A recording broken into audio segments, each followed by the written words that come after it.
Sa mga pangunahing balita, 5 sugatan sa pagbangga ng isang pampaserong jeep sa isang bahay sa Jose Panganiban, Camarines Norte. Sunog sumiklab sa isang residential area sa Naga City. Pot session ng ilang kalalakihan sa Busay Falls na aktuhan. At groundbreaking ceremony ng itatayong Bicol Trade Center, idinaos.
Magandang gabi. Narito na ang mga balitang dapat ninyong malaman ngayong Huwebes, ika-10 ng Hulyo taong kasalukuyan. Isang pampasaherong jeep ang dumausdo sa tuluyang bumangga sa isang bahay sa Jose Panganiban, Camarines Norte kahapon. 5 katao ang naitalang sugatan sa insidente. May report si Hercules Barbacena. Sugatan ng 5 katao matapos na dumausdos at bumangga ang kanilang sinasakyang jeep sa bahay sa tabi ng kalsada sa barangay Luklukan Sur, Jose Panganiban, Camarines Norte. Mag-alas 12 ng tanghali kahapon. Kabilang sa mga sugatan, ang 72 anyos na driver, kanyang konduktor at 3 pasahero. Sa ulat ng Jose Panganiban Municipal Police Station, isang pasahero na may bitbit na mga bagahe ang pumara sa lugar. Dahil padaos-dos ang kalsada, hinarangan muna ng bato ang gulong ng jeep, subalit nang makababa na ang pasahero at inalis na ang nakaharang na bato, ay siya namang pagdaos-dos ng jeep at pagbangga sa bahay.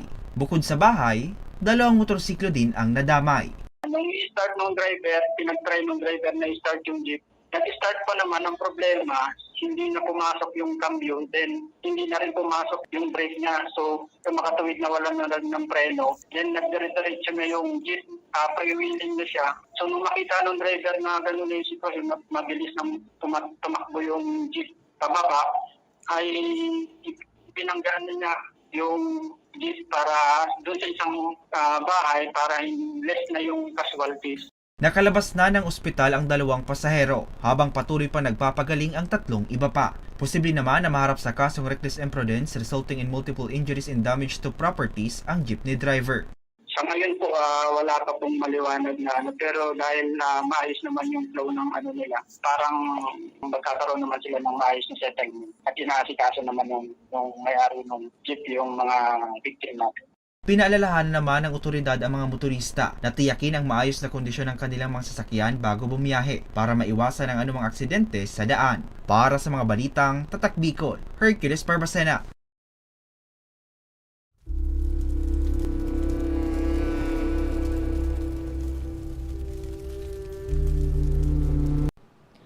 Tatlong bahay ang tinupok ng sunog sa isang residential area sa Naga City. Sinisilip naman na dahilan ng nag-overheat daw na extension wire. May report si Danica Garcia.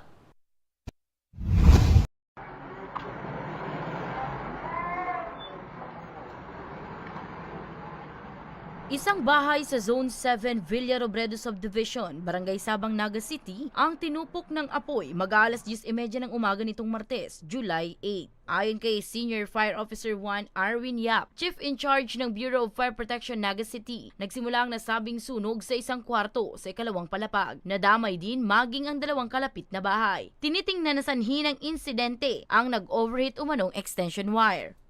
Yung sabi ng occupant, nung anak ni itong si Godofredo, si Ronel, sabi niya, before yata nung sunog, nagsampay pa siya dun sa may kwarto, dun sa may bintana ng kwarto.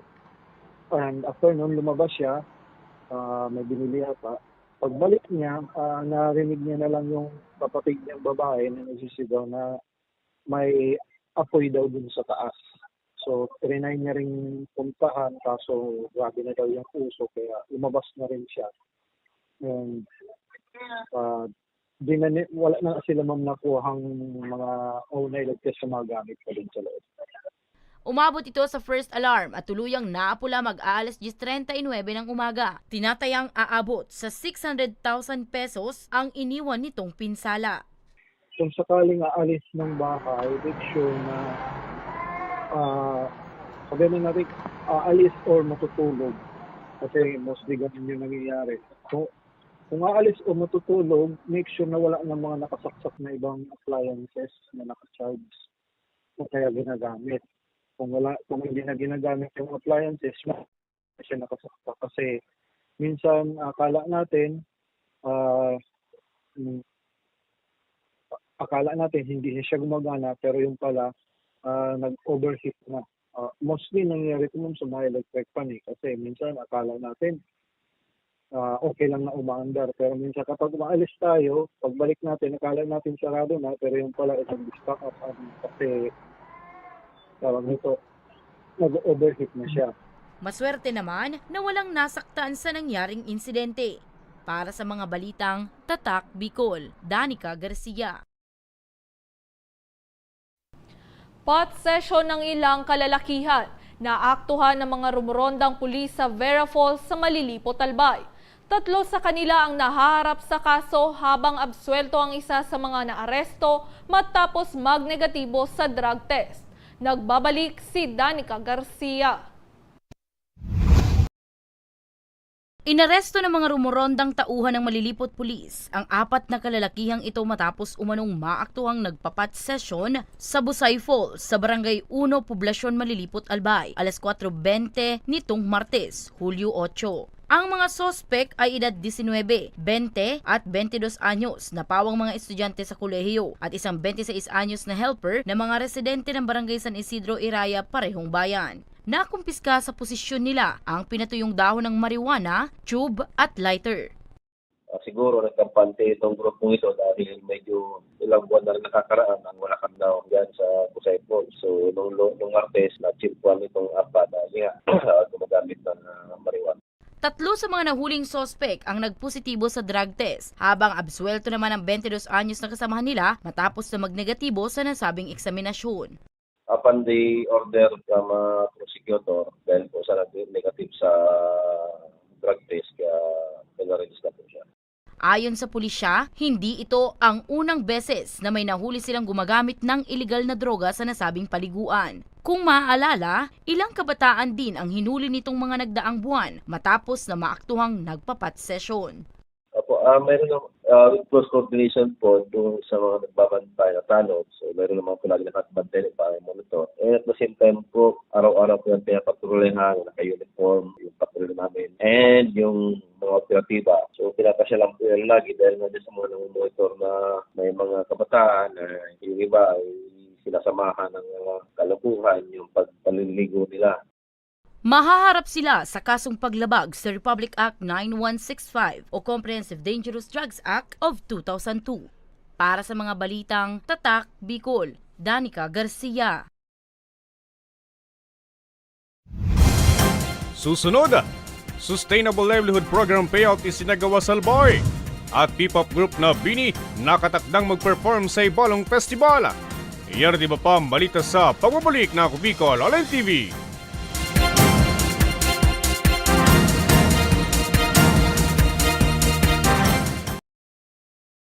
Libo-libo na ang mga nabigyan ng tulong medikal.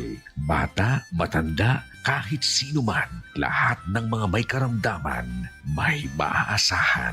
Nagpapasalamat sa Ako Bicol Party List. Hindi po namin makakalimutan ang tulong na dinala ninyo dito sa aming bayan. Maraming salamat po. Dahil iisa lang ang tunay na nagmamalasakit. Ako Bicol, katabang na, kasurug pa. Problema sa tubig, agarang binigyang solusyon. Nagpatayo ng mga solar-powered water supply system sa mga liblib na lugar. Libre, malinis at maaasahang supply ng tubig 24/7. Ako lang ng pagpapasalamat niya mo. Dahil may kamalilingan habang kami nabubuhay. Nakulaon nining tabang para sa gabos na tao digdig. Salamat po. Para sa ating mga kababayang nasa laylayan, Ako Bicol, katabang na, kasurug pa. Tucked away in the province of Albay, known for its perfectly shaped Mayon volcano, Misibis Bay Resort, a locally owned 5-hectare private island resort. The resort is ready for all those looking to balance tranquility and adventure.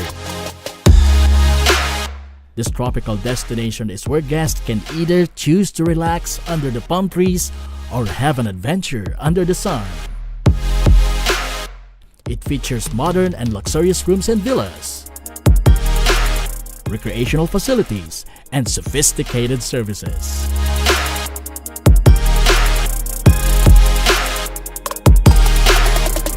Come and experience Misibis Bay Resort, your tropical island getaway.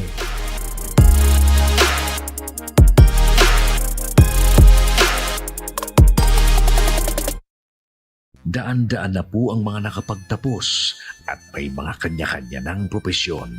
Sa kanilang pagpupunyagi, walang masidlan ang kanilang mga ngiti. Yun at sa Gabos, nagpapasalamat po ako sa AKB. Gusto ko lang po magpasalamat sa Ako Bicol sa opportunity na tigtatao po arag po sa kuya na estudyante. Dahil naandyan lang, katuwang lagi, Ako Bicol, katabang na, kasurug pa.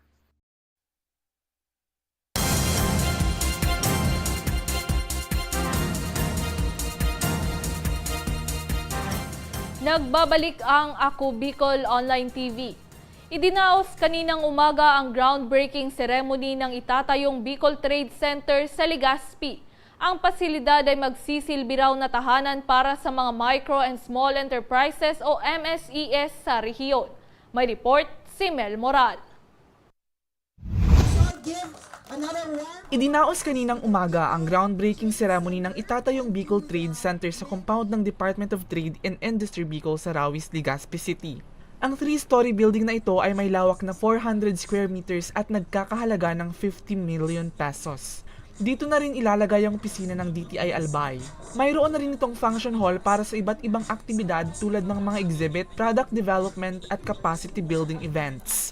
Bicol Trade Center is a 3-story building. At the ground floor will host the trade house. Yun nga will make available spaces, display spaces for our MSMEs. At the second floor, it will be occupied by the DTI Albay Provincial Office para makatipid na sa renta.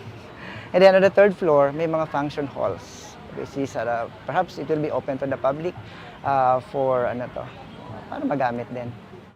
Ang nasabing pasilidad ay inaasahang magsisilbing tahanan ng mga micro and small enterprises o MSES sa rehiyon. Itatampok din ito ang mga natatanging produkto ng Bicol mula sa pagkain, sining hanggang sa handicrafts.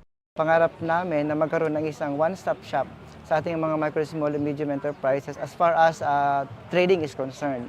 So, kaya nga dito sa ground floor nitong building, lalagyan natin ng permanent trade house to accommodate yung ating mga MSME clients to display their products. Naging posible ang proyekto dahil sa patuloy na pagtatrabaho at pagsusumikap ni Ako Bicol Party List Representative Elizalde na makahanap ng pondo para sa mga programa ng ahensya. Sa Kongreso, patuloy kong isusulong ang mga programang makapagpapalakas sa MSE at agribusiness development sa ating rehiyon. Ang pag-unlad ay dapat maramdaman kahit sa pinakamalayong barangay, hindi lang sa sentro ng lungsod, kundi sa maging sa mga liblib na lugar kung saan may magsasaka, may mangingisda, may naghahabi. Sila po ang bida sa mga ganitong proyekto. Inaasahang matatapos ang konstruksyon ng gusali sa susunod na taon. Para sa mga balitang Tatak Bicol, Mel Moral. Kabuuang 61 residente mula sa mga bayan ng Malilipot at Malinaw ang nakinabang sa Sustainable Livelihood Program o SLP ng DSWD. Patuloy naman daw ang pagsusumikap ng Ako Bicol Party List para mabigyan ng pondo ang mga ganitong programa sa rehiyon. May report si Rose Bilista. Ibinaba ng Department of Social Welfare and Development o DSWD Bicol ang kanilang Sustainable Livelihood Program o SLP sa Malinaw at Malilipot Albay nitong Miyerkules, July 9. Nakinabang sa nasabing livelihood program ang 61 residente mula sa mga nasabing bayan. Isa sa masaswerteng benepisyaryo ay ang mangingisdang si Tatay Arnel ng San Antonio, Santikon, Malilipot. Lubusan niya ang kanyang pasasalamat sa gobyerno, lalo pat kulang ang kanyang kinikita sa pangingisda. Gagamitin niya daw ang natanggap na ayuda bilang puhunan sa itatayong babuyan. Negosyo kayo ng ipalagoon ko, ano ko sa Oregon tayo ang ano ko kinuan talagang arog kanin tabang ninda. Halimbawa man po kumulang to, di ako na lang ang mag-aano ng kulang. Basta ang importante sa akin, makakuha ako ng punan. Napili din na maging benepisyaryo si Nanay Emelda ng Malinaw Albay. Gagamitin naman daw niyang pandagdag puhunan ang natanggap na ayuda sa pagtitinda ng kakanin. Nakakuha akong ano ini halit sa gobyerno. Igo ako kunya na kapitalo sa pag-anak buhay. Bawat benepisyaryo ay nakatanggap ng tigla 15,000 pisong pampuhunan. 32 na residente ang napili mula sa bayan ng Malilipot, habang 29 na residente naman ang napili mula sa Malinaw. Naging posible naman ang payout dahil sa patuloy na pagsusumikap ng Ako Bicol Party List na magkaroon ng pondo ang iba't ibang programa ng kagawaran. Ang SLP ay pangunahing programa ng DSWD na naglalayong suportahan ang mga pamilyang nangangailangan sa pamamagitan ng pagbibigay ng puhunan upang makapagsimula ng maliit na negosyo. Para sa mga balitang Tatak Bicol, Rose Bilista. Siniguro ni Legazpi City Mayor Hisham Ismail na magiging makulay at enggrande ang pagdiriwang ng Ibalong Festival ngayong 2025. P-pop group na BINI nakatakda rin umanong mag-perform. Si Angeline Dagta sa detalye. Makulay at engrandeng pagdiriwang ng Ibalong Festival ang asahan umano ngayong taon ayon kay Legazpi City Mayor Hisham Ismail. Ilan sa mga dapat nga daw naabangan ang mas makulay na street parades, street dance competitions at sporting events. Di rin syempre mawawala ang cultural presentations at mutya ng Ibalong. Aniya, nais niyang mas maipakilala pa sa publiko ang mayamang kultura ng Legazpi at mapaunlad ang turismo at ekonomiya ng lungsod sa tulong ng taunang selebrasyong ito. Kung sugun tatabi ang mga programa tapag abot sa turismo, we are going to have our Ibalong Festival this coming August 21 up to September 6 and you'll be surprised. Kinumpirma din ng opisyal na naimbitahan nilang mag-perform ang P-pop group na BINI. Talagang magayon ang mga satuyang papailingon ng mga programa as in mga cultural events and we are going to show them kasi we are going to share our culture. Lalong-lalo na ang Ibalong, syempre, yan po ang satuyang pinagmamalaki digdi sa tuyang syudad. Bukod sa mga kaabang-abang na aktibidad, kasama rin sa pinaghahandaan ang kaayusan at seguridad ng publiko. Gaganapin ang Ibalong Festival sa August 21 at magtatagal hanggang sa September 6. Para sa mga baretang Tatak Bicol, Angeline Dagta. At yan ang mga balitang nakalap ng Ako Bicol News Team. Ako po si May Insinares. Salamat!